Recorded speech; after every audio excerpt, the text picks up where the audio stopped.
अस्सलाम वालेकुम। आज हम बायो का एक important topic blood and it's components इसके बारे में पढ़ेंगे। ब्लड हम जानते हैं कनेक्टिव टिश्यू है जिसका काम हमारी बॉडी में मौजूद ऑक्सीजन और दूसरे न्यूट्रिएंट्स को और हार्मोन्स को एक जगह से दूसरी जगह पहुंचाना होता है।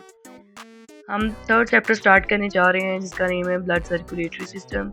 ब्लड सर्कुलेटरी सिस्टम जो है ना, सर्कुलेशन क्या होता है जी? सर्कुलेशन होता है movement from one place to another. तो ब्लड मींस ब्लड की मूवमेंट होगी। ये पूरा एक सिस्टम बना लेता है ब्लड, जो हमारी पूरी बॉडी में मूव करता रहता है। हमारी पूरी बॉडी का जो ट्रांसपोर्ट सिस्टम है वो दो चीज़ों पर मुश्तमिल होता है। एक में होती है जी ब्लड सर्कुलेशन और दूसरी है लिम्फेटिक सिस्टम। लिम्फेटिक सिस्टम क्या आता है? लिम्फ हार्मोन्स वगैरह की जो ट्रांसपोर्टेशन होती है हमारी पूरी बॉडी में, जो हमारे इंपॉर्टेंट ग्लैंड्स है वो हार्मोन सेक्रेट करते हैं जो कि हमारी पूरी बॉडी में ट्रांसपोर्ट होते हैं। इसके अलावा हम इस चैप्टर में क्या क्या पढ़ेंगे? ब्लड के बारे में, हार्ट के बारे में पढ़ेंगे और ब्लड वेसल्स के बारे में जानेंगे इसी चैप्टर के अंदर। सबसे पहले जो हम बात करते हैं ब्लड एंड इट्स कंपोनेंट्स। इस टॉपिक के लास्ट पे मैं आपको किस टॉपिक में से बन सकते हैं उन सबको इस टॉपिक के एंड पे मैं कवर करूंगी, ठीक है। तो सबसे पहले हम देखते हैं जी पहला topic blood and it's components. तो ब्लड एक कनेक्टिव टिश्यू है, हम सब जानते हैं। ना सिर्फ ये ट्रांसपोर्ट करता है इंपॉर्टेंट सब्सटेंसेस को from one place to another, बल्कि क्या करता है? ऑक्सीजन को भी ट्रांसपोर्ट कर रहा है। ऑक्सीजन को लंग्स से लेकर हमारी पूरी बॉडी में पहुंचाता है और सेल से रिलीज होने वाली कार्बन डाइऑक्साइड को बैक लेके आता है लंग्स की तरफ, ठीक है। इसके अलावा डाइजेस्टिव सिस्टम से जो न्यूट्रिएंट्स वगैरह रिलीज होते हैं वो भी क्या करता है? ब्लड सेल्स तक पहुंचाता है और हार्मोन्स को भी टारगेट ऑर्गन्स तक पहुंचा रहा होता है। वेस्ट प्रोडक्ट्स को भी किडनी तक पहुंचा रहा होता है। ये सारा कुछ कौन कर रहा होता है? ब्लड। इसका मतलब ब्लड हर चीज़ को क्या कर रहा है? ट्रांसपोर्ट कर रहा है। अगर हम ब्लड की कंपोजिशन की बात करें, इसके मेन कंपोनेंट्स की बात करें, तो इसमें 55% जो है वो प्लाज्मा मौजूद होता है, ठीक है। ये हमारे पास जो वाइट लिक्विड ऊपर वाला पोर्शन है ये है प्लाज्मा का, और ये नीचे जो है आरबीसीज, डब्ल्यूबीसीज पड़े होते हैं, प्लेटलेट्स पड़े होते हैं। ये भी हमारे ब्लड का जो है इंपॉर्टेंट कंपोनेंट है। इसका मतलब है 45% प्लाज्मा मौजूद है जो कि वाइट लिक्विड है। इसके अलावा बाकी जो चीज़ें मौजूद हैं वो है जी सेल्स, जो कि हमारे ब्लड के सेल्स कहलाते हैं। अब हम देखेंगे ब्लड के प्लाज्मा की अगर बात करें तो हम जानते हैं कि जो ब्लड का लिक्विड पोर्शन होता है उसको हम प्लाज्मा कहते हैं। इसमें तकरीबन 90 से 92% वाटर होता है और 7 से 8% प्रोटीन होती है। सिर्फ 1% जो है ना वो बाकी चीज़ें मौजूद होती हैं। किसमें? ब्लड के प्लाज्मा में। इसके अलावा प्लाज्मा में क्या क्या चीज़ें, हम प्लाज्मा की बात कर रहे हैं, ठीक है, सिर्फ प्लाज्मा की। ये प्लाज्मा में सारा कुछ मौजूद होता है, ठीक है। एक तो हम जानते हैं कि हमारा जो है जी ब्लड, उसमें आरबीसीज भी हैं, डब्ल्यूबीसीज भी हैं, प्लेटलेट्स भी हैं। तो अभी हम सिर्फ प्लाज्मा के बारे में देखते हैं प्लाज्मा में क्या क्या है। तो प्लाज्मा में एंटीबायोटिक्स हैं, फिब्रिनोजिन प्रोटीन है और अल्ब्यूमिन प्रोटीन है।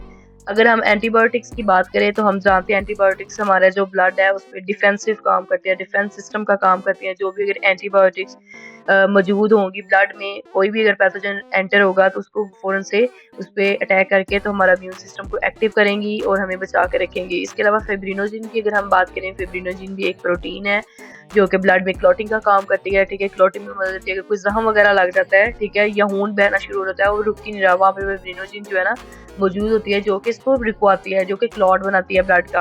अगर हम बात करें अल्ब्यूमिन की, तो अल्ब्यूमिन भी एक प्रोटीन है, अल्ब्यूमिन, ठीक है। अल्ब्यूमिन क्या करती है? हमारा जो ब्लड है उसका ऑस्मोटिक प्रेशर मेंटेन रखती है, ऑस्मोटिक बैलेंस जो है वो हमारे ब्लड का, ठीक है, उसको मेंटेन रखती है और बॉडी के फ्लूइड्स को मेंटेनेंस प्रोवाइड करता है। कौन भला? अल्ब्यूमिन। अल्ब्यूमिन क्या है? एक प्रोटीन। इसके अलावा अगर हम बात करें साल्ट्स की जो कि प्लाज्मा में मौजूद होते हैं, तो हमारे जो प्लाज्मा है उसमें सोडियम क्लोराइड, ठीक है, मैग्नीशियम, कैल्शियम, पोटाशियम, ठीक है, सोडियम, जिंक, ये सारे साल्ट्स जो है ना वो कहाँ पे मौजूद होते हैं? हमारे प्लाज्मा में। अगर हम इसके अलावा बात करें जी रिस्पायरेटरी गैसेस की, हमारी जो ब्लड में मौजूद होती है हमारे प्लाज्मा में कार्बन डाइऑक्साइड, ऑक्सीजन मौजूद होती है। ज़्यादातर आरबीसीज हम जानते हैं ऑक्सीजन को कैरी करते हैं क्योंकि आरबीसीज के पास जो होते हैं हीमोग्लोबिन मौजूद होता है, ठीक है। हीमोग्लोबिन क्या है जी? प्रोटीन है जो कि हमारे आरबीसीज के पास मौजूद होते हैं। तो ज़्यादातर ऑक्सीजन यही लेके रहता है। जो बाकी ऑक्सीजन तकरीबन 1.5 ऑक्सीजन जो बनती है ना वो प्लाज्मा में डिजॉल्व हो जाती है। इसके अलावा प्लाज्मा 5 से 7% जो है ना कार्बन डाइऑक्साइड को भी लेके जा रहा होता है। प्लाज्मा इसको ट्रांसपोर्ट करवा रहा होता है। कौन? प्लाज्मा। अगर हम फिब्रिनोजिन निकाल दें प्लाज्मा में से, ठीक है, तो बाकी जो चीज़ बचेगी उसको हम कहेंगे सीरम, ठीक है। बाकी जो चीज़ बचेगी उसको हम क्या कहेंगे? सीरम।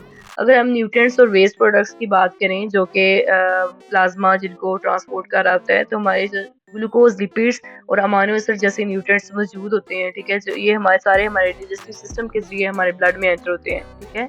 ये क्या करते हैं, सेल से बनने वाले वेस्ट, इसके अलावा वो भी सारा जो एक्सक्रीट होके हमारे ब्लड में एंटर हो जाता है और ब्लड में मौजूद प्लाज्मा उसको किडनी तक पहुंचा देता है।